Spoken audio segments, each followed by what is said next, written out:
అందరూ కూడా వెలుగు కలిగి జీవించడానికి సహాయం చేయండి. నీ ఆత్మశక్తి చేత నింపమని ముందుకెళ్తుందని నీకు చూపించుకోండి. శ్రేయస్సునామని అడుగుతున్నాము తండ్రి. ఆమేన్. దేవునికి స్తోత్రం. హల్లెలూయా, హల్లెలూయా. దేవుని వాక్యంలోనికి వెళ్ళే ముందు మీకు ఒక విషయం చెప్పాలి. నాకున్నటువంటి ఒక చెడ్డ అలవాటు కోసం నేను చెప్పాలి.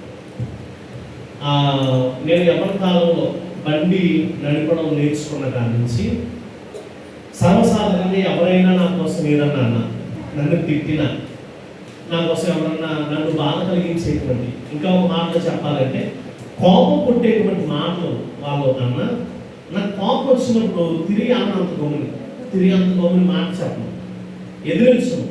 నాకు ఉన్నటువంటిది ఏంటంటే ఎవరైనా తిడితే, అందులోనే నాకు ఇష్టమైన తిడితే ఈ బండి చాలా వేగంగా దొరేస్తాను.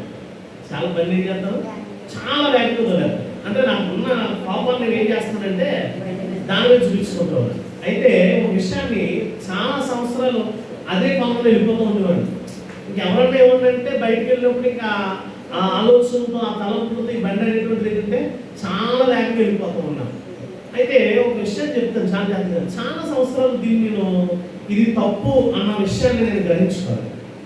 అయితే ఆలోచన చేస్తే ఒకసారి కూర్చుని ఎందుకంత ఇబ్బంది, ఎందుకంత బాధ, ఎందుకంత వేగంగా వెళ్ళిపోవాలి, ఎందుకంత కోపం నాలో ఉండాలి, ఈ కోపాన్ని మనుషుల దగ్గర వ్యక్తపరచుకోకుండా ఎందుకు నేను దీని మీద చూపించుకుంటూ నా ప్రాణానికి హాని కలిగించేటువంటి పరిస్థితుల్లో నేను ఉండాలి అన్న ఆలోచన నాకు కలిగినప్పుడు ప్రియమైన దేవుని బిడ్డలారా, సమస్య ఎక్కడ ఉందంటే నా కోపంలో ఉంది. సమస్య ఎక్కడ ఉంది? కోపంలో ఉంది. నేను తోలటం అది తప్పు, అలా తోలటం తప్పు. కానీ సమస్య ఏంటంటే ఎవరైతే నన్ను తిట్టారో, ఎవరైతే నన్ను అన్నారో, ఎవరైతే ఒకవేళ నిజంగా తప్పు చేసి నన్ను అన్నారో, తప్పు చేయకుండా అన్నారో, అన్న వారి మధ్యలో నా మధ్యలో ఉన్న పరిస్థితిని నేను ఎక్కడ దాకా తెచ్చుకుంటానంటే నా ప్రాణుల వరకు తెచ్చుకుంటున్నాను. సమస్య ఏంటంటే పరిస్థితి. ఈరోజు చాలా జాగ్రత్తగా ఈ మాట ఎందుకు చెప్తున్నానంటే చాలాసార్లు మన జీవితంలో పరిస్థితి మనల్ని ఏం చేస్తుంది అంటే ప్రభు దగ్గర నుంచి ప్రియమైన దేవుని బిడ్డలారా బలహీనులుగా చేస్తూ ఉంది, ప్రభు దగ్గర నుంచి దూరపరుస్తూ ఉంది. ఇంకో మాటలో చెప్పాలంటే సంఘాన్ని బలహీనపరచడానికి సాధారణంగా ఏం చేస్తారంటే కొన్ని తంత్రాలు చేస్తూ ఉన్నారు, కొన్ని ప్రయత్నాలు చేస్తూ ఉన్నారు. ఈ వారం వచ్చే వారం ఇదే ప్రసంగం కంటిన్యూ అవుతుంది. ఈ తంత్రములు 12 విధమైనటువంటి సాతాను గారు సంఘాలు బలపరిచే విషయాలు నేను చెప్తాను. ఈ రోజు 6, వచ్చే వారం 6 నేను ఈ యొక్క విషయాలు నేను బోధిస్తాను. చాలా జాగ్రత్తగా గమనించాలి. సాతాను గారు సంఘాన్ని బలహీనం చేస్తూ ఉన్నారు. అందుకే ఇందాక కూడా హెచ్చరిస్తూ అన్నాను, మీరు బలవంతులుగా ఉండాలి, బలహీనులుగా ఉండకూడదు.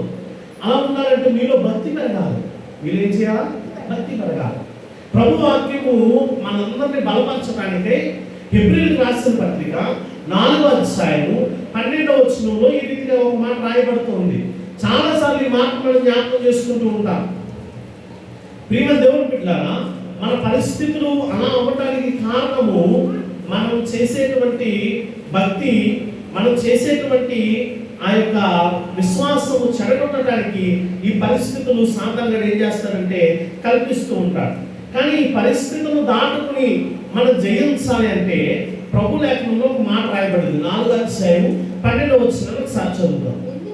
ఎందుకనగా చాలా జాగ్రత్తగా గమనించండి. ఎందుకనగా దేవుని వాక్యము సజీవమై బలము గలదై రెండంచులు గల ఎటువంటి ఖడ్గము వంటను వాడిగా ఉండి ప్రాణాత్మలను, కీళ్లను, మూలుగును విభజించినంత మట్టుకు దూర్చు హృదయం యొక్క తలంపులను, ఆలోచనలను శోధించుచున్నది. దేవునికి స్తోత్రం కలుగుగా. 2 చేతులు చెప్తాం హల్లెలూయా, హల్లెలూయా. ప్రియమైన దేవుని బిడ్డలారా, చాలా జాగ్రత్తగా గమనించండి. దేవుని వాక్యము 2 అంచులు కలిగినటువంటిది ఏంటంట? ఖడ్గము. చెప్పండి, దేవుని వాక్యం ఏంటంటే ఎటువంటి ఖడ్గము చెప్పాలి? 2 అంచులు కలిగినటువంటి ఖడ్గము.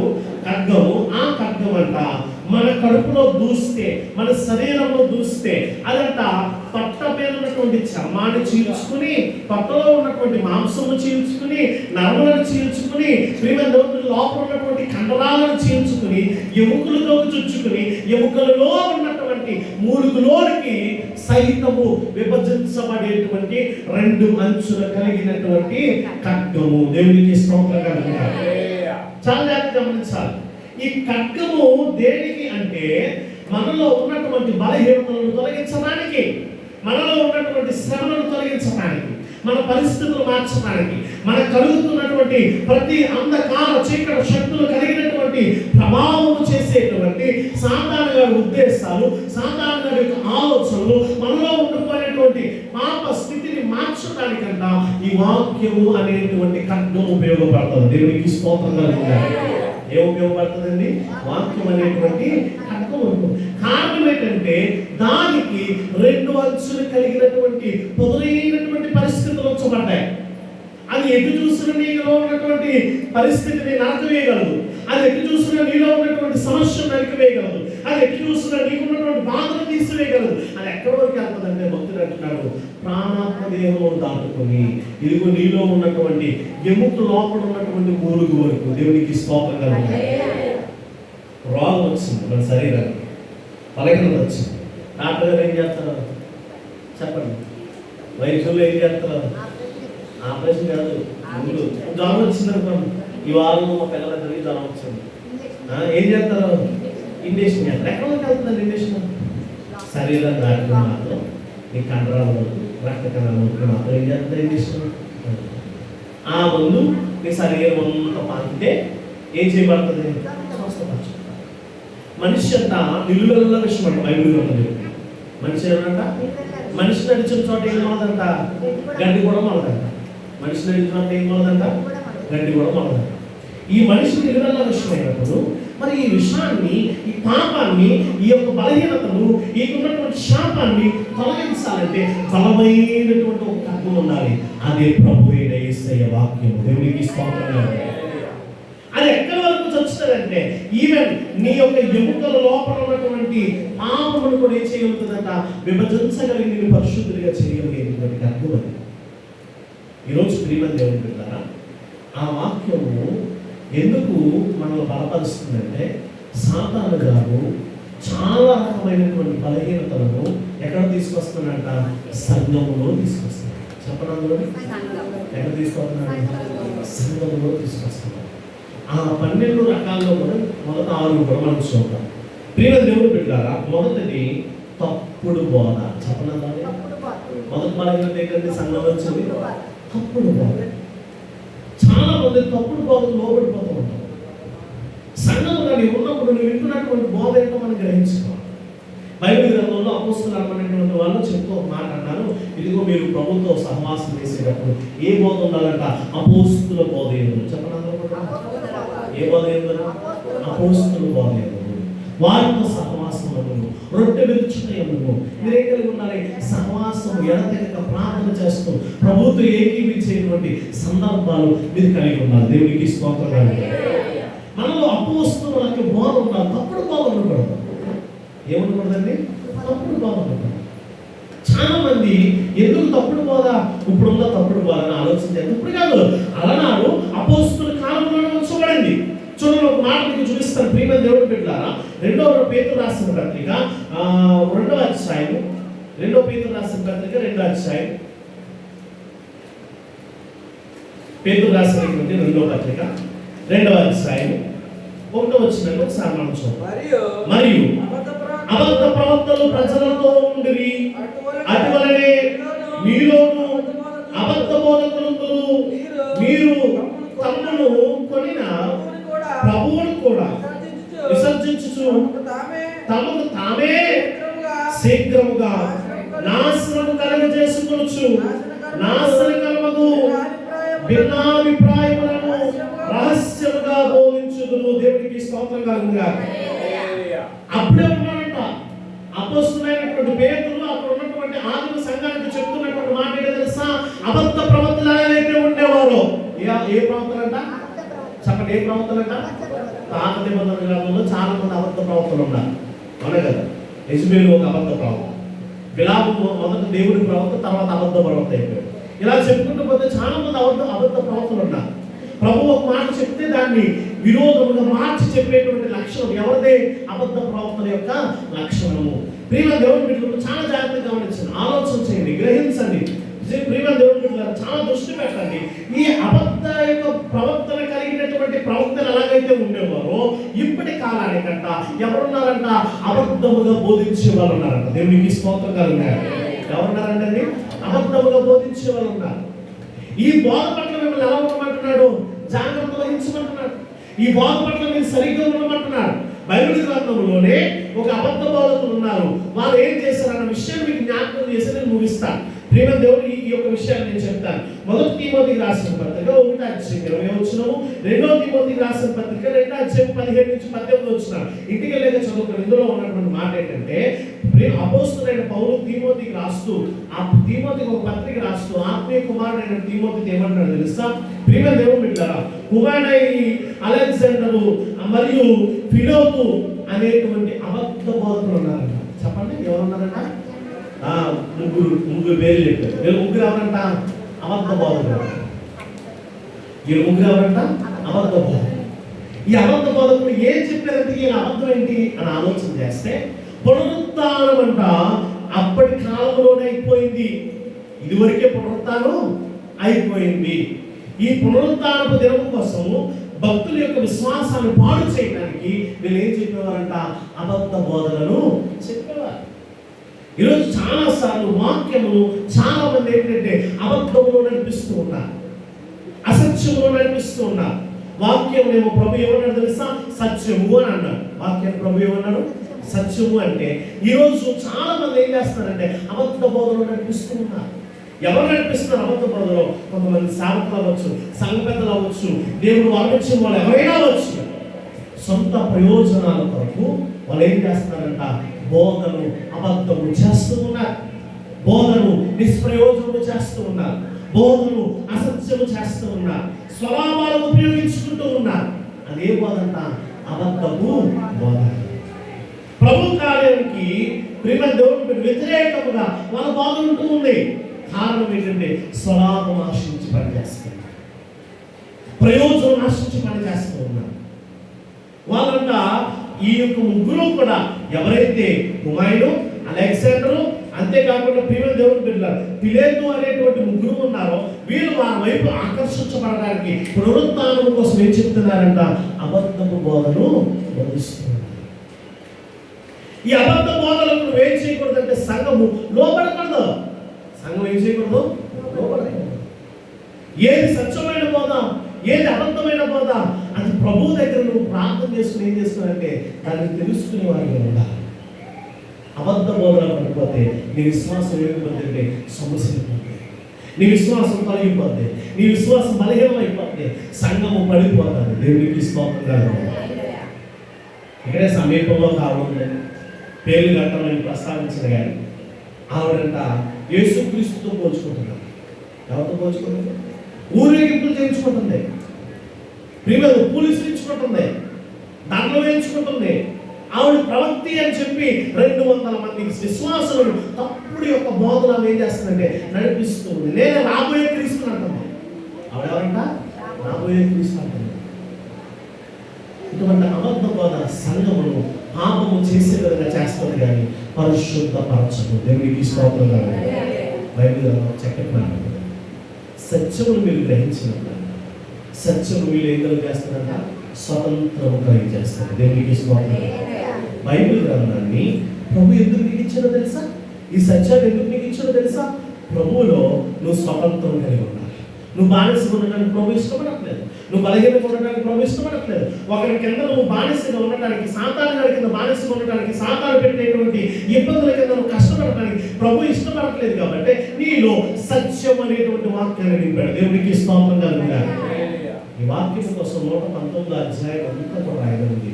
వాక్యం బలమైనది, వాక్యము పాదములకు దీపము, వాక్యం ఏం చేస్తుంది? బలహీనతలో బలపరుస్తుంది. దేవునికి స్తోత్రం. ఇందాక కూడా చదువుకున్నాం హెబ్రీయులకు రాసిన పత్రిక 4:12 ఈ వాక్యం అంట 2 అంచులు కలిగినటువంటి ఖడ్గము వలె మీ ప్రాణాత్మ దేహములో నుండి ఎక్కడ వెళ్తుందంట? ఎముకలలో ఉన్నటువంటి మూలుగు వరకు అది చేస్తుంది, విభజించు వస్తుందంట. దేవునికి స్తోత్రం. ప్రియమైన దేవుని బిడ్డలారా, రెండవది సాతాను సంఘాన్ని బలహీనపరిచేటువంటి పరిస్థితులు, సంఘంలో విభేదాలు. మొదటి ఏంటంటే చెప్పండి, ఏం చెప్పండి చెప్పాలి, అందరూ నోరికి చెప్పాలి. మొదటి ఏంటి? అబద్ధం. రెండవది చెప్పాలి, సంఘంలో విభేదాలు. చూడండి, పౌలు అంటున్నాడు కొరింథీయులకు రాసిన పత్రిక మొదటి అధ్యాయం, మొదటి కొరింథీయులకు రాసిన పత్రిక మొదటి అధ్యాయం 10వ వచనం ఒకసారి మనం చదువుతాం. సహోదరులారా, మీరందరూ ఏకభావములో మాట్లాడవలెననియు, మీలో కక్షలు లేక యొక్క మనస్సుతోనూ ఏక తాత్పర్యముతోనూ మీరు సన్నద్ధులై ఉండవలెననియు మన ప్రభువైన యేసుక్రీస్తు పేరట మిమ్మల్ని వేడుకొనుచున్నాను. దేవునికి స్తోత్రం కలుగుగా. సాధారణంగా తీసుకొచ్చి ఏంటి? విభేదం. అందుకే పౌలు ద్వారా మాట్లాడుతున్నటువంటి మాట ఏంటో తెలుసా? మీరు ఎలా ఉండాలంట? ఏక మనసు కలిగిన వారే. చెప్పండి, అందరూ కూడా ఏ కలిగిన వారే? ఏకభావము కలిగిన వారే. చెప్పండి అందరూ. ఏక తాత్పర్యము కలిగిన వారే. చెప్పండి అందరూ. ఏం కలిగి ఉన్నారంట? ఏక తాత్పర్యము కలిగిన వారే. ఏముండకూడదంట? కక్షలు లేకుండా. చెప్పండి అందరూ. ఏం లేకుండా? కక్షలు లేకుండా. దేవుడికి స్తోత్రం కలుగుతుంది. చాలా జాగ్రత్తగా గమనించండి, ఆలోచన చేయండి. మన జీవితంలో, మన బ్రతుకుల్లో మనం ఎలా ఉండకూడదంట? సంఘంలో విభేదాలు పుట్టించే వారిగా మనము ఉండకూడదు.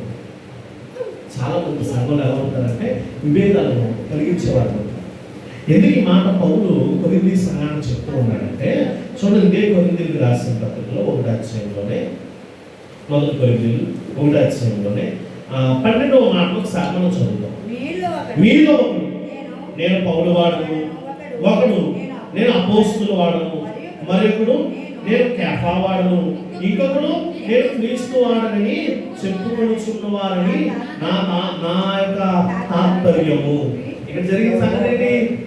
ఆ కొరింథీ సంఘంలో ప్రియ దేవుడు బిడ్డలారా ఎలా ఉన్నారంట? సంఘ సభ్యులంట గుంపులు ఎలా ఉన్నారంట? గుంపులుగా ఉన్నారంట. అవి 2 లైక్స్ పట్టుకొచ్చా. ఎలా ఉన్నారంటండి? గుంపులుగా ఉన్నారంట. ఒకరు ఏమంటున్నారంట?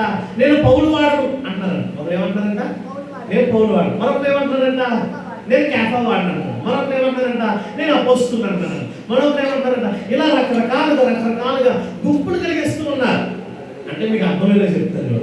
ప్రియమైన దేవుడు బిడ్డలారా, మన సంఘానికి ప్రస్తుతానికి ఏదో పాస్టర్ గారు ఉన్నారు కాబట్టి నేను చిన్నయ్య గారు వాళ్ళు వాడను, నేను పెద్దయ్య గారు వాడను, నేను పాస్టర్ గారు తరపుని అంటే ఏం కొనసాగుతున్నాయి? ఇప్పుడు విభేదాలు వస్తున్నాయి.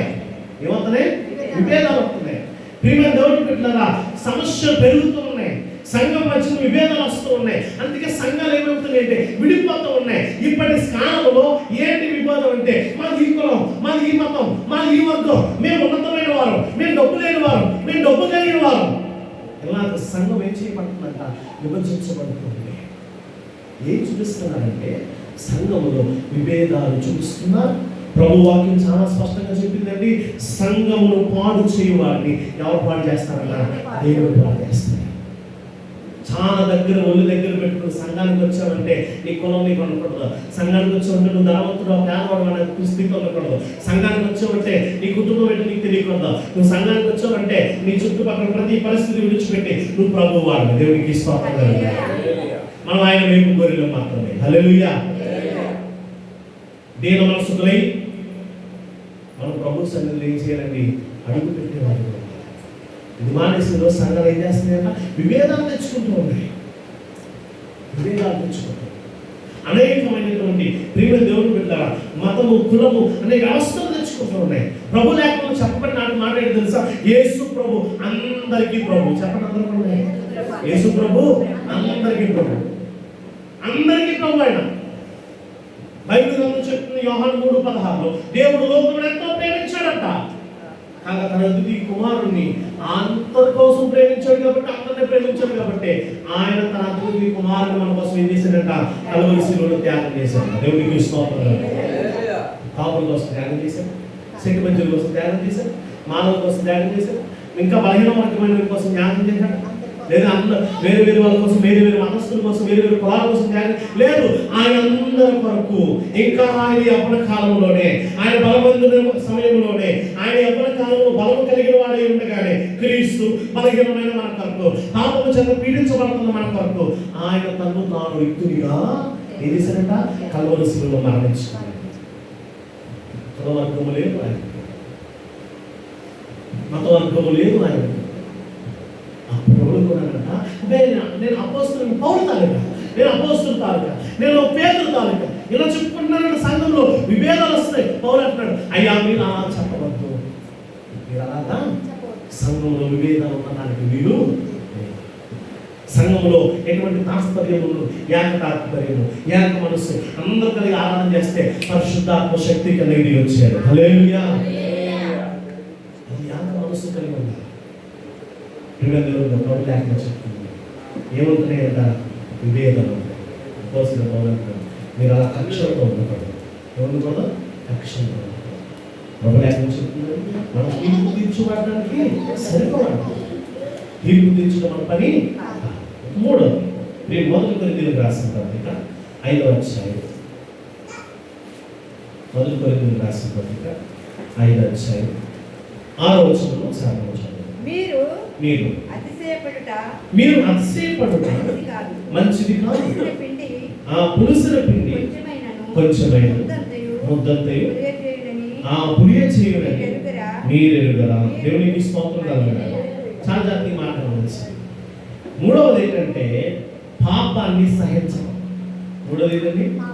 పాపాన్ని సహించడం. పాపాన్ని విడిచిపెట్టడం గొప్ప విషయం, అవునా కదా? కానీ మనం ఏం చేస్తున్నామంట? పాపాన్ని చెప్పాలి. పాపాన్ని ఏం చేస్తున్నాం? సహిస్తున్నాం. అంటే ఏం చేస్తున్నాం? ఇంకనే ఉంచుకుంటున్నాం. ఏం చేస్తున్నాం? ఉంచుకుంటున్నాం. చాలా జాగ్రత్తగా అంటే అందుకే అంటున్నాడు, ఇదిగో మీరు అతిశయపడవద్దు. పులిసిన పిండి అంట కొద్దిగా ఉన్నా, పులిసిన పిండి కొద్దిగా ఉన్నా ముద్దంతా కూడా ఏం చేస్తుంది? అది చెడగొట్టదు. ముద్దంతా ఏం చేస్తుంది? పాడు చేస్తుంది. ఇది చాలా జాగ్రత్తగా గమనించండి. ఎక్కువ వ్యాపారస్తులు, హోటల్ వ్యాపారం వీళ్ళకి బాగా తెలుస్తారు. ఆ రాత్రికాల సమయంలో పిండి మిగిలిపోయింది అనుకోండి, వాళ్ళు ఏం చేస్తారంటే ఎటువంటి అవకాశం లేకపోతే పాడేస్తారు. జ్ఞానంలో ఏం చేస్తారు? నష్టమైన, ఎందుకని అది ఉండిపోతే పులిసిపోతే రేపు పొద్దునకి పనికి రాదు. రేపు పొద్దునకి ఏమవుతుంది? దానితో పొరపాటు మళ్ళీ కొత్త పిండి తయారు చేసినప్పుడు అది ఇది కలిస్తే మిగతాదంతా కూడా ఏమైపోద్ది? పులిసిపోద్ది అని చెప్పి ఏం చేస్తారంటే ఆ కాస్త ముద్ద మిగిలిపోయిందన్నా పర్లేదు, నష్టమైన పర్లేదు, తీసుకెళ్ళి ఏం చేస్తా ఉంటారు? ఆడేస్తారు. తీసుకెళ్ళి ఏం చేస్తారు? ఆడేస్తారు. కొంతమంది ఉంటారు మిగిలిపోయింది కదా ఫ్రిడ్జ్ రేట్ అంటారు అనుకుంటారు. ఏమనుకుంటారు? అదే ఇంటిగా పెట్టుకున్నాను ప్రాబ్లం, ఫ్రిడ్జ్లో పెట్టేసిన తర్వాత పొరపాటున మన మన మన అదృష్టం బాగుందో దురదృష్టం శాతం కరెంట్ కూడా రాత్రి అంతా కరెంట్ తీసేసాడు అనుకోండి. కొంతమంది వ్యాపారస్తులు ఫ్రిడ్జ్లో పెట్టాం కదా పాడవలే అని చెప్పి ఉదయాన్నే దాన్ని ఏం చేస్తారంటే మంచి పిండితో కలిపేస్తారు. ఉదయాన్నే ఇడ్లీ అమ్మేటప్పుడు బేరాలన్నీ పోతాయి. ఎందుకు పోతాయి? పులిసిపోయింది. అది చెడగొట్టేసింది, మిగతా పిండిని కూడా చెడగొట్టింది. ఇప్పుడు తిన్నప్పుడు ఎవరికి కూడా తినడానికి ఇష్టపడరు. ఈరోజు ఇడ్లీ కొనుక్కున్నాడు, రేపు మళ్ళీ ఇడ్లీ కొనుక్కోడానికి దేవునికి స్తోత్రం చెప్పడం. ఎందుకు మాట చెప్తున్నానంటే ఇలా జరుగుతున్నాయని కాదు నా ఉద్దేశం. ఉదాహరణ చెప్తున్నాను. పులిసిన కొంతైనా కానీ పిన్నంతా చెడగొట్టినట్టుగా ఒక్కరు పాపాన్ని సహిస్తూ సంఘంలో ఉన్నా కానీ సంఘం అంతటికి ప్రభు ఏం చేస్తారంటే ఆ శిక్షను విధిస్తారు. దేవునికి స్తోత్రం. చాలా జాగ్రత్తగా గమనించాలి, చాలా జాగ్రత్తగా ఆలోచించాలి, గ్రహించాలి. చిన్న పాప నాలో పెట్టుకుని నేను సంఘంలో ఉన్నా, సంఘం అంతటికీ కూడా ఏం చేస్తుందంటే ప్రభు యొక్క ఆజ్ఞ వర్తిస్తుంది. మనం ఎలా ఉంటున్నామంటే పాపం ఎదిరించే వారిగా ఉండట్లేదు, పాపాన్ని ఎదిరించే వారిగా ఉండదు, పాపంతో పోరాడే వారిగా ఉండట్లేదు, పాపాన్ని జయించే వారిగా ఉండట్లేదు, పాపంతో సరిపెట్టుకుంటున్నాం, పాపాన్ని సహిస్తూ వస్తున్నాం, పాపంలో సర్దుకుపోతూ ఉంది. పాపం ఏం చేస్తున్నాం? సర్దుకుపోతున్నాం. ఈ దినాన్ని తప్పు చేసాం, ప్రభా నా వలన ఆయన తప్పు జరిగింది అని ప్రభు దగ్గర అడిగే పరిస్థితి ఉన్నట్లేదు. ఏం చేస్తున్నామంటే ఈ పాపాన్ని సర్దుకుంటుపోయి ఈ పాపాన్ని సరిపెట్టేసుకొని మనం ఉండిపోతున్నాం. కానీ ప్రభుకి ఏమన్నా తెలియకుండా ఉంటుందంట. చెప్పండి, పిల్లి పాలు తాగుతున్నట్టు అది ఏం చేస్తుందంట అంటే దాని ఉద్దేశం ఏంటి? నేను కళ్ళు మూసుకున్నానంటే ఎవరో నన్ను చూడట్లేదని, నేను ఎవరికి కనపడలేదు, కానీ ఎవరు నన్ను ఇది ఎవరిని చూడట్లేదు. నాలంటాలు మీలంటాలు చూసారు సరే కనచుకుని ఒక నేత వెళ్ళేది కాదు. మనం కూడా అంతే. ప్రభు సొంతం అంటాడనమాట. ప్రభా నేను పాపం చేయగలను, నా ఆత్మీయ నేత్రాలు మూసుకునే మనకి మనం కూడా ఏం మూసేసుకున్నాం? ఆత్మీయ నేత్రాలు మూసేసుకుని పాపాన్ని పాలు తాగినట్టు తాగేస్తాం.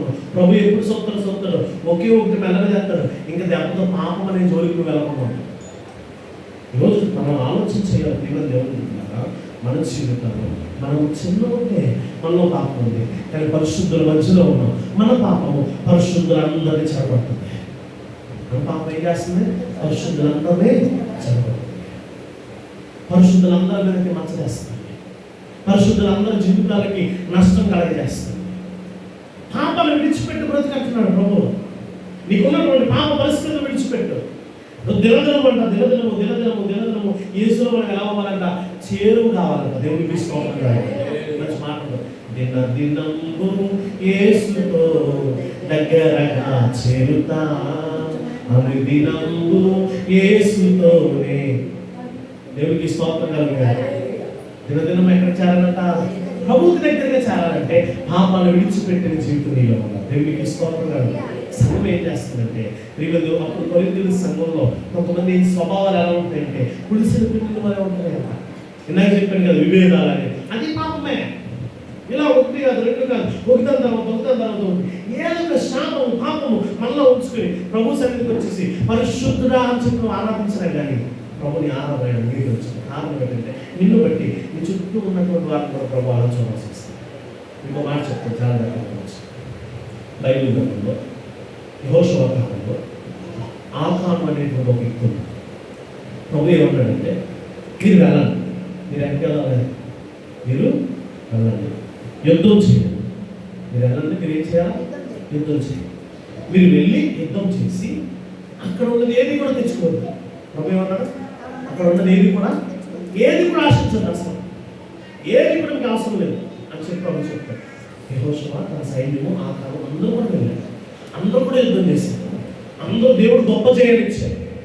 అంతా ఇచ్చిన తర్వాత వీళ్ళు ఏం చేశారంటే ఆకాను కొంత బంగారాన్ని, కొంత సొమ్ము, ప్రభువుకి విరోధమైన వాటిని తెచ్చుకొని తన గుణాలలో భూములు గొయ్యి తీసి కట్టుకున్నాడు. ఎవరు చేశారు తప్పు చెప్పండి? ఎంతమందిలో అందరూ చేశారా? చెప్పాలి. అందరూ చేశారా? చెప్పండి. అందరూ చేశారు. ఎవరు చేశారు? ఆకాను చేశారు. ఎవరు చేశారు? ఆకాను. ప్రభు మాట సరించింది తెలుసా? ఆకాను తన భార్య, తన పిల్లలు అదే గుణాలు చనిపోయారు. దేనికి? పాపం చేసింది. భార్య ఏం చేసింది? పిల్లలు ఏం చేశారు? ఈరోజు నీ ఒక్క పాపము సంఘం అంతటికి కూడా ఏం చేస్తుంది తెలుసా? బ్యాడ్ టైం తీసుకొస్తుంది. సంఘం అంతటికి చెరుపుతుంది. సంఘం అంతటిని నిందితురాలుగా చేస్తుంది. ఒక్కరు చేసే పాపం. ఈరోజు ప్రియమైన చాలా జాగ్రత్త గమనించండి. మనలో ప్రభు చెప్పుకోవాలని గొప్ప మాట ఏంటో తెలుసా? నాలో పాపం నన్ను మీరు ఎవరైనా స్థాపించగలరు?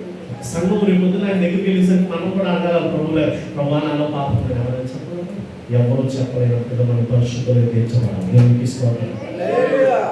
మనం ప్రభు ఎలా కౌంట్ చేశాడో తెలుసా? పాపుడిగా చూడలేదు మనం. లోకమంతా నీలో ఉన్న నేరము, పాపము, తప్పు అన్నీ చూస్తే ప్రభు మాత్రం మనల్ని ఏమన్నాడంటే పరిశుద్ధులు అన్నాడు. చెప్పండి ఒకసారి. మనల్ని ఏమన్నాడు? పరిశుద్ధులు అన్నాడు. పరిశుద్ధులకు కృప కలుగుతుంది అక్కడ ప్రకటనలో చెప్పని మాట రాసి ముగించాడు. ఎంత అద్భుతంగా! దేవునికి స్తోత్రం. మనందరినీ ఏ జరుగుతుందో ఉంచాడు. అయినా నీలో ఏదో పాపం ఉండిపోయింది. విగ్రహాలు అనే పాపం ఉండిపోయింది. తాగుడు అనేటువంటి పాపం ఉండిపోయింది. వ్యభిచారం అనే పాపం ఉండిపోయింది. ఏదో పాపం. వీటి నుండి నువ్వు ఏం చేయబడాలంటే మార్చబడి నూతనమైన అనుభూతిలోకి నువ్వు తేవబడాలి. దేవునికి స్తోత్రం. నాలుగవది, సాధారణంగా బలహీనపరిచేటువంటి పరిస్థితుల్లో మనలో పాపం ఉంటుందో. నాలుగవది, ప్రార్థన లేకపోవడం. చెప్పడం చాలా త్వరగా సమయం అవుతుంది కదా. మొదటి దశలోకి రాసిన తర్వాత 5 వచ్చి 17 వచ్చినప్పుడు ఈ మాట మీరు రాసి పెట్టుకొని లేదు తర్వాత చూడండి. నా మాట ప్రతి విషయం మనకు కృతజ్ఞతాస్తుతులు చెల్లిస్తూ ప్రార్థనా జ్ఞాపన చేత ఆయన వేడుకోవాలంట. అది ఎవరి చిత్తం ఏంటంట? దేవుని చిత్తమైనది. దేవునికి స్తోత్రం. దశలోనిక సంఘానికి రాసుకుంటారు. ప్రతి విషయంలో కూడా ఏం చెల్లించాలంట? కృతజ్ఞతలు చెల్లించాలి. ప్రార్థన చేసేవారు ఉన్నారు. ప్రభు యేసు వారు దేవుని బిడ్డలను ఆయన శిలువకు అప్పగించబడతారని తెలుసుకుని ఆయన జీవితంలో ముందుకు వెళ్ళిపోతూ ఆయన తన శిష్యులు చెప్పుకుని ఏమన్నాడు తెలుసా? లోకస్వార్త 10వ అధ్యాయం అంటాడు, ఇదిగో మీరు శోధనలో పడుకున్నట్లు విసుగక మీరేం చేయాలి? నిత్యము ప్రార్థన చేయాలి. అక్కడ ఒక ఉదాహరణ కూడా చెప్పాడు. అక్కడ ఏం చేశాడు? ఒక ఉదాహరణ కూడా చెప్పాడు. ఏంటా ఉదాహరణ అంటే చాలా జాగ్రత్తగా గమనించండి. ఎడతెగక నిత్యము ప్రార్థన చేయాలి, శోధనలో పడుకున్నట్టు ప్రార్థన చేయాలి. ఒక విధవరాలంట అన్యాయస్తుడైనటువంటి న్యాయాధిపతి దగ్గరికి వెళ్తున్నారు. చెప్పండి అందరూ కూడా ఎవరు వెళ్తున్నారు? చెప్పండి ఎవరు వెళ్తున్నారు? ఒక విధవరాలు అన్యాయస్తుడైనటువంటి న్యాయాధిపతి దగ్గరికి వెళ్తున్నారు. దేనికోసం వెళ్తుంది? దేనికోసం? న్యాయం కోసం. ఒక రోజు వెళ్ళింది, రెండో రోజు వెళ్ళింది, మూడో రోజు వెళ్ళింది, నాలుగో రోజు వెళ్ళింది. ఏం కాలేదు? న్యాయం కాదు. ఏం కాలేదు? దేవుడు చాలా జాగ్రత్తగా గమనించాడు. ఆఖరికి అలా అనుకున్నాడంట, ఇది మాటి మాటికి వచ్చిన ఏం చేస్తుంది? కాబట్టి నేనేం చేయాలి? న్యాయం చేయాలి. ఈరోజు ఎడతెగక నీ జీవితంలో ప్రార్థన చేసేటప్పుడు పాప పరిస్థితులు నీ గుమ్మాన్ని తాకవు. దేవునికి స్తోత్రం. చెప్తాం హల్లెలూయా. ఏముండాలంటే నా జీవితంలో ప్రార్థన ఉండాలి. ప్రార్థన ఉండాలి. మీరు శోధనలో పడుతున్నట్టు అంత 26:14 ప్రభు అంటున్నాడు, 41 ప్రభు అంటున్నాడు, మీరు శోధనలో పడుతున్నట్లు ఎంతో వెలుగు కలిగి ప్రభు కూడా యేసు ప్రభు లోకం మానవాళికి వచ్చాయి కాబట్టి తండ్రి దగ్గర వేడుకోవడానికి ఆ యొక్క ఎత్తైన కొండ మీదకి వెళ్ళిపోయి ప్రత్యేకంగా ప్రభు దగ్గర తండ్రి తాను స్టే చేస్తాను, ప్రార్థన చేస్తాను. సాతాను గారు నేను ఎక్కడ బలహీనపరుస్తున్నాడు తెలుసా? ప్రార్థన చేయకుండా బలహీనపరుస్తూ ఉన్నాడు. ఒక అన్న మంచి పాట రాశాడు, ఆ పాటలో ఉంది, ప్రార్థన ప్రార్థన ప్రార్థనే నా ఊపిరి, ప్రార్థన ప్రార్థన ప్రార్థనే నా మాది. దేవునికి స్తోత్రం కదా. ఏముండాలంట? ప్రార్థన. నీ జీవితంలో ప్రార్థన లేకుండా చేస్తున్నాడు. ఉన్న పాలనే చెప్పండి, ఎంతమంది ప్రతిదినం ప్రార్థన చేసుకుంటారు చెప్పండి? ఎంతసేపు ప్రార్థన చేస్తారు? అలవచ్చు చేతులు తెచ్చారు, ప్రతిరోజు ప్రార్థన చేస్తారు కదా, అలా తప్పే లేదు. సులభంగా చేయలేదు, ప్రతిరోజు చేయొద్దు, ప్రతిరోజు ప్రార్థన చేస్తారు కదా. ఓకే, గంట చేసేవాళ్ళు చేతి అలవచ్చు, చేతి ఇచ్చేది. గంట చేసేవాళ్ళు చేతి ఇచ్చేది, అరగంట చేసేవాళ్ళు చేతి ఇచ్చేది, పావుగంట చేసేవాళ్ళు చేతి ఇచ్చేది. చూసారా? ఇప్పుడు దిగి చాలా చేయాలి, చాలా చేస్తాం. ప్రతిదినం దావీదు 3 మార్లు ప్రార్థన చేస్తున్నాడు. పావుగంట ప్రార్థన సరిపోతుంది జీవితం. అరే బతుకులో 24 గంటలు నీకు అనుగ్రహించడంలో పావుగంట జీవిత ప్రార్థన సరిపోతుంది. అందుకే నాకు ఇందాక రావడం చెప్పాను, అమ్మకి వెళ్ళగడం, అమ్మగోడు పనులు కడతాను, ఉద్యోగం ఏముంది లేదు, రోజుకు 1 గంట పనులు కడతాను. ఒకేసారి గంట లేకపోతే పొద్దున 1 గంట, సాయం మధ్యాహ్నం 1 గంట, సాయంత్రం 1 గంట, అరగంట ఇంటికి గడుచుకోవాలి. అరగంట ఏమవుతుంది? ఇంటికి గడుచుకోవాలి. నేను సమయం ఎప్పుడు చూసుకుంటాను తెలుసా? 2 సార్లు ఎక్కువ వస్తాను. పొద్దున్న నేను నా ఉద్యోగానికి వెళ్ళాలనిపించుకున్నాను, సాయంత్రం నా పిల్లలు తీసుకురావాలనిపించు. మీరు దేవుని పిల్లరా, నా కూతురు టైం ఎంత అయిందో తెలుసు, ఇప్పుడు వచ్చావు అని అడుగుతుంది స్కూల్లో. ఎప్పుడు వచ్చారు? టైం ఎంత తెలుసు, ఇప్పుడు వచ్చావు అన్న. లేట్ అయిపోయింది వెళ్ళి అన్న. ఎంత అయిందండి? 4:45. మంచిది. ఇంటికి ఎప్పుడు వెళ్తాం? 5 o'clock వెళ్ళిపోతాం. అలా వస్తూ ఉంటాం దారిలో మాట్లాడుకుంటూ వస్తాం. ఇంటికి వస్తే 5 అవుతుంది ఒకసారి. ఏమంటారు తెలుసా? డాడీ 5 o'clock వస్తానన్నా ఇంటికి. ఎన్నింటికి వచ్చావు? 5:15 వచ్చావు అన్న. అంటే అరగంట ఏమైపోయింది? ఇంటికి గడిచిపోయింది. కాలం ఆగట్లేదు. అన్నిటికన్నా విలువైంది దేవుడు ఈ ప్రపంచం నుంచి నేను తెలుసా? సమయం. దానికి కొన్ని కోట్లు ఇచ్చుకొనుకున్న నువ్వు ఏం లేదు రాదు. ప్రభు సన్నిధి రోజు మీరు వెళ్తారు కదా, ఈ సమయం మళ్ళా తిరిగి రాదు. ప్రభు దగ్గర ప్రార్థించి కన్నీరు కాల్చి వేడుకోండి, ప్రభుని అడగండి. ప్రభా, మా కుటుంబాలు కట్టబడాలి, మా పిల్లల భవిష్యత్తులు బాగుండాలి, మాలో ఉన్నటువంటి పాప పరిస్థితులు తొలగించబడాలి, మా యొక్క జీవితాలు అద్భుతకరంగా కట్టబడాలి, నీ రాజ్యంలో కట్టబడాలి, నీ నామ మహిమాత్మే కట్టబడాలి. ఇదిగో మా కలుగుతున్న ప్రతి శోధన కాలం ముందు నిలబడాలి. కలుగు వస్తుంది నిలబడాలి, బలహీనతలు వస్తే నిలబడాలి. ఎటువంటి బలహీనతలు మాలో ఉన్నా ప్రపంచం అంతా చూసి మాలో ఉన్నటువంటి లోపాన్ని బట్టి మీరు బలహీనులు, నువ్వు పలానా అని నిందించిన మేము ప్రార్థనలో నిలబడాలి. దేవునికి స్తోత్రం. చాలా జాగ్రత్తగా మీకు ఒక మాట చెప్తాను, చాలా జాగ్రత్తగా. నర్సంపేటలో మరియమ్మ గారు చాలాసార్లు చెప్తాను, లక్ష్యం చాలా సంవత్సరాలు ఆ అమ్మాయికి గర్భఫలం కోసం ప్రార్థన చేస్తాం. చాలా మంది కోసం మనం ప్రార్థన చేస్తాం. చాలా సంవత్సరాలు, 9 సంవత్సరాల తర్వాత దేవుడు కుమార్తె అనుగ్రహించాడు. ఎన్ని సంవత్సరాల తర్వాత? 9 సంవత్సరాలు కూడా. మధ్యలో 3 సంవత్సరాలు ఆ అమ్మాయి భక్తి కోల్పోయింది. కానీ మేము ఎప్పుడు ప్రార్థన చేయడం సంఘం ఎప్పుడు మొదపెట్టడం మనం ఆ తల్లి మొదపెట్టడం మనం ప్రేమ దేవుడు పిల్లలు అందరూ ఇప్పుడు ఏమైనా పిల్లలు లేరు. ఇదే మాట చాలా బాధ కలిగించేది. ఒక తల్లిగా వివాహం అయిన తర్వాత పిల్లలు లేరు, ఆ బాధ చాలా కలిగిస్తుంది. ఆ వ్యక్తి చాలా ఉంటుంది. 9 సంవత్సరాల తర్వాత దేవుడు ఏం చేశాడంటే చక్కటి గారిని ఇచ్చాడు. దేవుడికి ఇష్టం ప్రార్థన 9 సంవత్సరాల తర్వాత కార్యం చేయడానికి ఉపయోగపడింది. దేవుడికి స్తోత్రం. నువ్వు ఇప్పుడు మొరపెట్టే ప్రార్థన చెప్తున్నాను, నీ తర్వాత తరాలకు ఉపయోగపడుతుంది. దేవుడికి స్తోత్రం. ప్రేమ దేవుడు పిల్లరా, ఈరోజు మీకు మాట్లాడతా ఆడి విషయంలో ఏది జరిగినా స్కూల్కి వెళ్తున్న ప్రార్థన చేయదు, ఒక సైకిల్ కొన్న ప్రార్థన చేయదు, ప్రేమ దేవుడు జ్వరం వచ్చిన ఫోన్ చేసి ప్రార్థన చేయదు, ఏది చేసిన ప్రార్థన అన్నింటికీ ఏదో తెలుసా, వాళ్ళు ఏ ఆదివారం కానీ ఏ శుక్రవారం కానీ మందిరానికి తీసుకురాకుండా ప్రతి ఆదివారం ప్రతి శుక్రవారం మందిరానికి తీసుకొస్తారు. ఎందుకంటే కొన్నిసార్లు నిర్లక్ష్యపరిచి చిన్నపిల్లలు కదంటాను, నేను ఒక మాట చిన్నపిల్లలు అలా చేస్తాను, మందిరంలో తిరుగుతారు, ఇబ్బంది పెడతారు, గోలు చేస్తారు, ఆయన వాళ్ళు ఎక్కడ ఉన్నారు. ఈరోజు మనం అలానే చేశారు. ఈరోజు వాళ్ళు మాట్లాడుతూనే ఉన్నారు, ఈరోజు వాళ్ళు గోలు చేస్తూనే ఉన్నారు. రేపు దినం ప్రార్థన చేస్తారు, రేపు దినం ప్రభువుని సాధిస్తారు, రేపు దినం ప్రభువుని ఆరాధిస్తారు. ఈరోజు అలా అల్లరి రేపు ఆనందంగా మారిపోతుంది. దేవుడికి తీసుకోవాలి. ఈరోజు ఆ కుమారుని వదిలో కదా అని కూర్చుంటాడు. కుమారుని శివులు కూర్చో మాట్లాడు, ఆయన చెప్పడం ప్రభుడు స్థుతిస్తాడు. మేము దేవుడు పెట్టారా, నేను మన శుక్రవారం ప్రార్థనకి వెళ్ళినప్పుడు ఈ వారం బుధవారం వెళ్ళాము. అది వచ్చాడు ఎక్కడికి వెళ్ళింది సార్, ఆడంతా వెళ్ళి డ్రమ్ తెచ్చుకుని డ్రమ్ కొట్టి అది మా పాట వినిపించదు, కానీ మనుషులు చెప్తున్నాడు చప్పట్లు కొడుతుంటే ఆ పాట పాడుతున్నారు అనిపించింది, డ్రమ్ కొడుతున్నాడు. ప్రభు కృపని ప్రార్థన ప్రభుని ఆరాధించేది చేస్తాను. దేవునికి ఎవరి జీవితంలో అయినా సరే నువ్వు ప్రార్థన చేసినంతసేపు నువ్వు సాతానికి బలహీనంగా కావు. ప్రేమ దేవుడు దగ్గర 5వది చాలా త్వరపడి నేను ముందుకు వెళ్తాను. ప్రేమ దేవుడు దగ్గర వాక్యమును సాతాన్ని ఏం చేస్తున్నాడంట, దొంగిలిస్తున్నాడు. చెప్పలేదు వాక్యం ఏం చేస్తున్నాడంట సాతాను. చూడండి, దీనికి మంచి ఉదాహరణ మార్కు సువార్త 4:15 విత్తనాలు విత్తుబడి విత్తారంట. రేపు కొన్ని ఎక్కడ పడ్డాయంట, త్రోవ పక్కన పడ్డాయంట.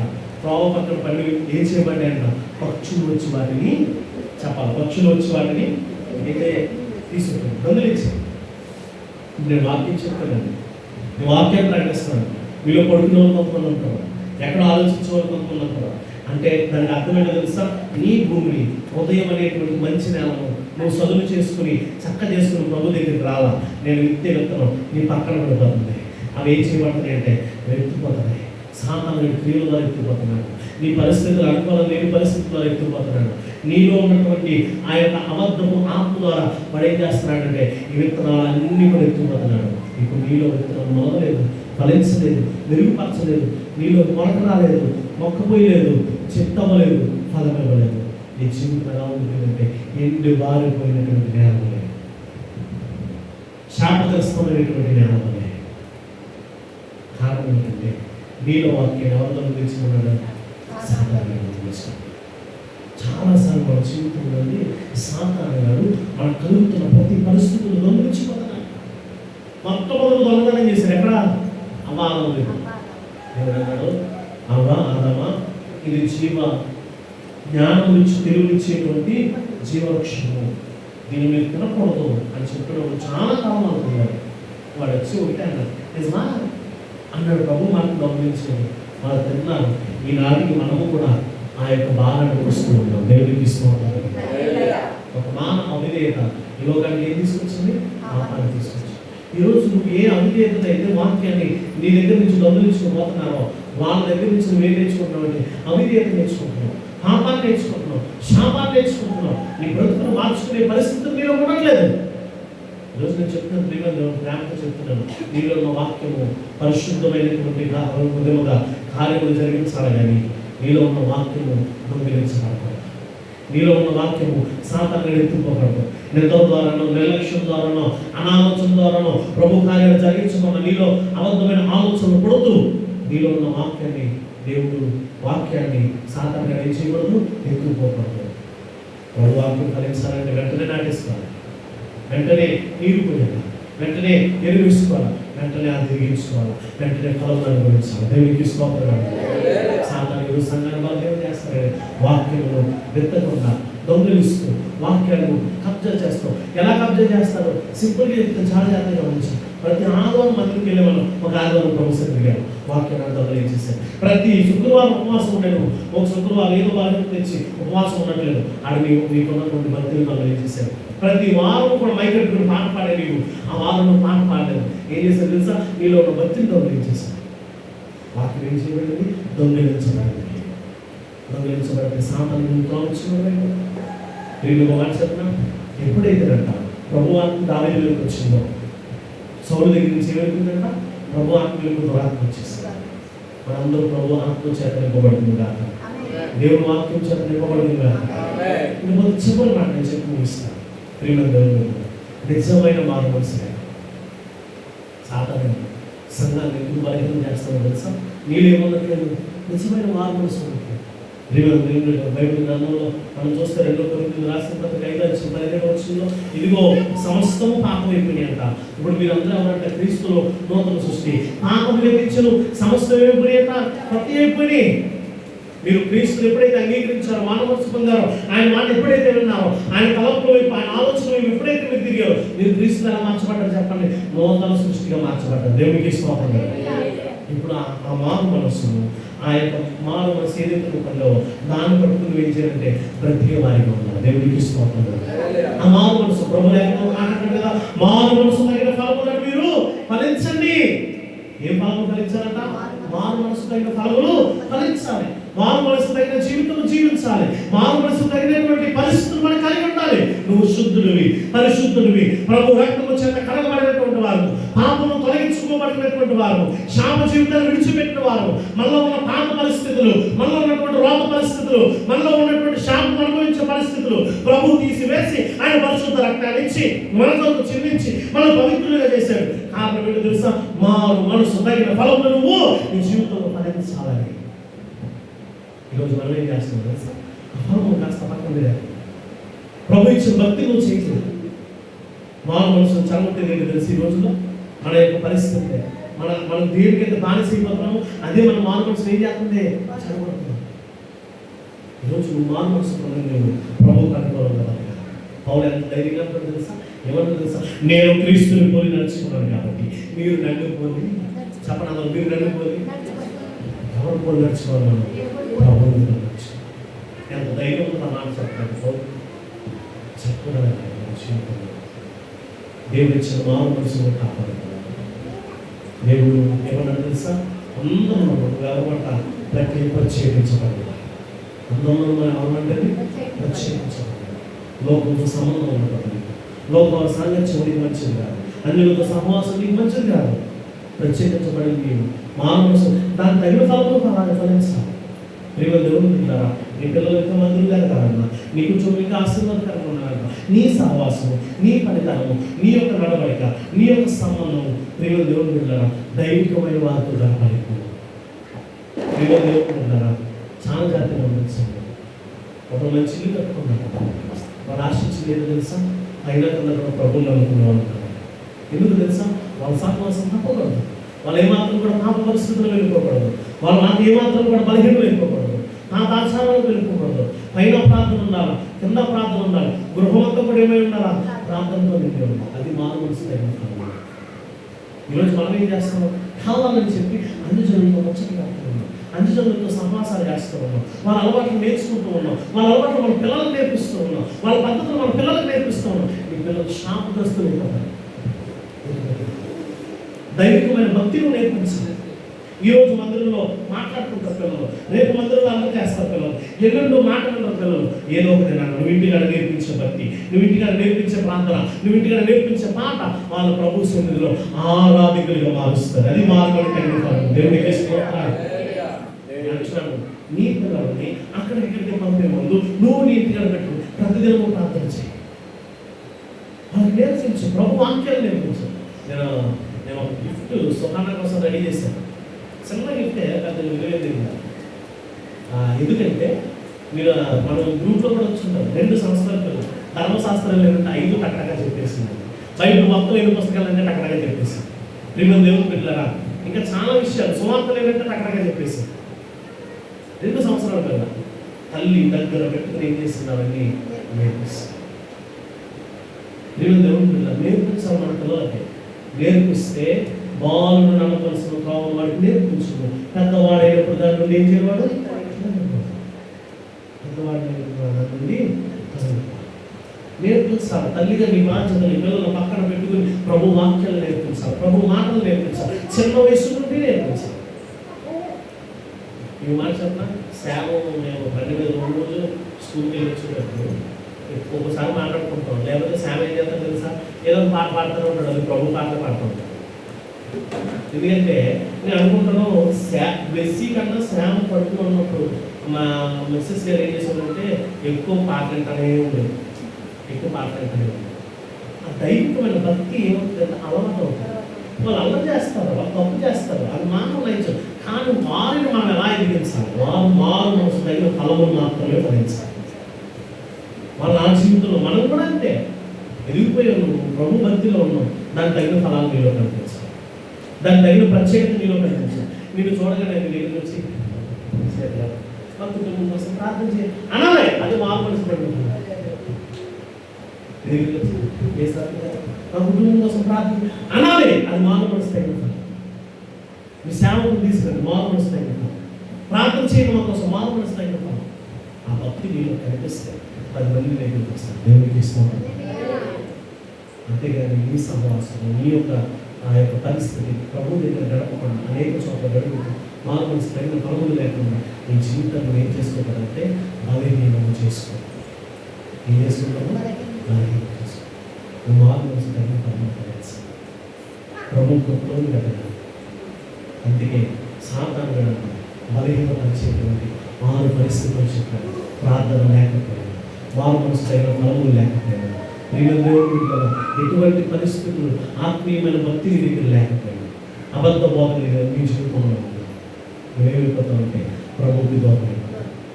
ఈ వాక్యం అందుకే 2 అంచు కలిగిన కట్టికలు వలె నీ ప్రాణాత్మ దేహములు దాటుకుని నీ ఎముకల్లో 3 రోజులు కూడా విభజించినట్టుగా ఈ కట్టికలు 2 వైపులు వస్తాయి. ప్రభు కృపను గ్రహించబడిన ప్రార్థన చేస్తున్నాం. కావచ్చు కలుసు ప్రార్థన చేస్తున్నాం. ప్రతి ఒక్కరు ప్రభా నా జీవితంలో ఏ బాధలు ఉంటానండి, ఎటువంటి బలహీనతలు నేను నడుస్తున్నాను, ఎటువంటి కృపల మధ్యనే ఉన్నాను నాయన, ఎటువంటి మనుషుల మధ్య ఉన్నాను. నువ్వు నన్నేమో పరిశుద్ధులుగా తీర్చావు.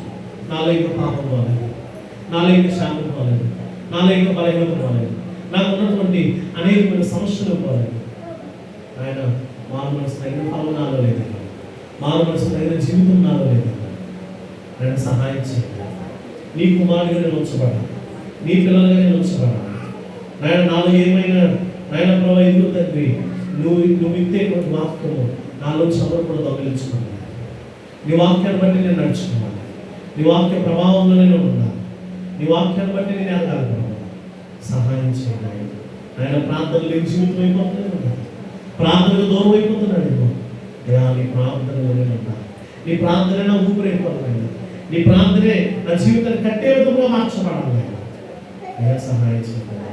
అయ్యా ఇంకా పాపాన్ని సహించుకుంటూ పాపంలోనే బ్రతికేస్తున్నాడు, పాపంలోనే జీవిస్తున్నాను. నేను మందిరానికి వచ్చి పశ్చాత్తాపడిపోతున్నాను. మన ఇంటికి వెళ్ళినా ఎలా విధిగిన పాపం నేను చేస్తున్నాను, నా పాపాన్ని నేను నడుచుకుంటున్నాను. ప్రభావ సహాయం చేయాలి. ఆయన సంఘంలో విభేదాలు కలిగించే వెళ్ళిపోతున్నాను. సంఘంలోనైనా ప్రభా మత కలహాలు లేపే, కుల కలహాలు లేపే, ధనాన్ని చూపించి కలహాలు లేపే పరిస్థితుల్లో నేను అవుతున్నాను. అయ్యా విభేదాలు కలిగించేవాడిని నేను ఆయన అనేక చోట్ల అనేక బోధలు వింటున్నాను. అబద్ధ బోధలు తెలుసుకోలేక నాకు అనుకూలమైన బోధలోకి నేను వెళ్ళిపోతున్నానేమో, నాకు ఇష్టమైన బోధలోకి నేను వెళ్ళిపోతున్నానేమో. నేను వెళ్ళిపోతున్నాను. సహాయం చేయాలి. ప్రభు మనకి అటుపక్కన తెలుస్తాను. ప్రార్థన చేస్తాం. పరిశుద్ధులైన ఎవరికి ఉండాలి నాయన, నీ లేఖనంలో చెప్పబడింది.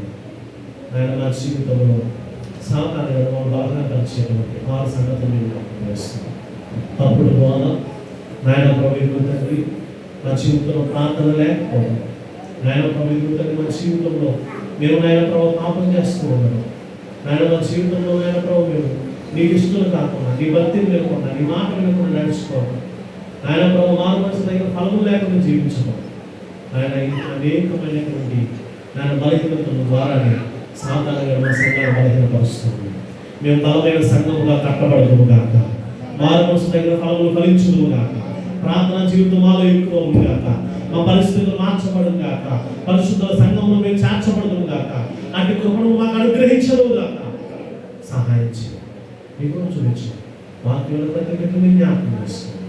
ఆయన నీ ప్రభుత్వం కాపుదలు, నాయన నీ యొక్క నాయన సన్నిధిలో నిత్యం వడదిలో ఫలించే వారికి ఉండడానికి సహాయం చేయండి. ఈ మాసం ఈ యొక్క 23వ తారీఖు నుంచి 27వ తారీఖు వరకు జరగబోయేటువంటి కుటుంబ ఆశీర్వాద కూడుకుల్లో మేము పాలుస్తున్నాయి మీరు స్తుతించి గణపరిచే వారికి ఉండడానికి సహాయం చేయండి.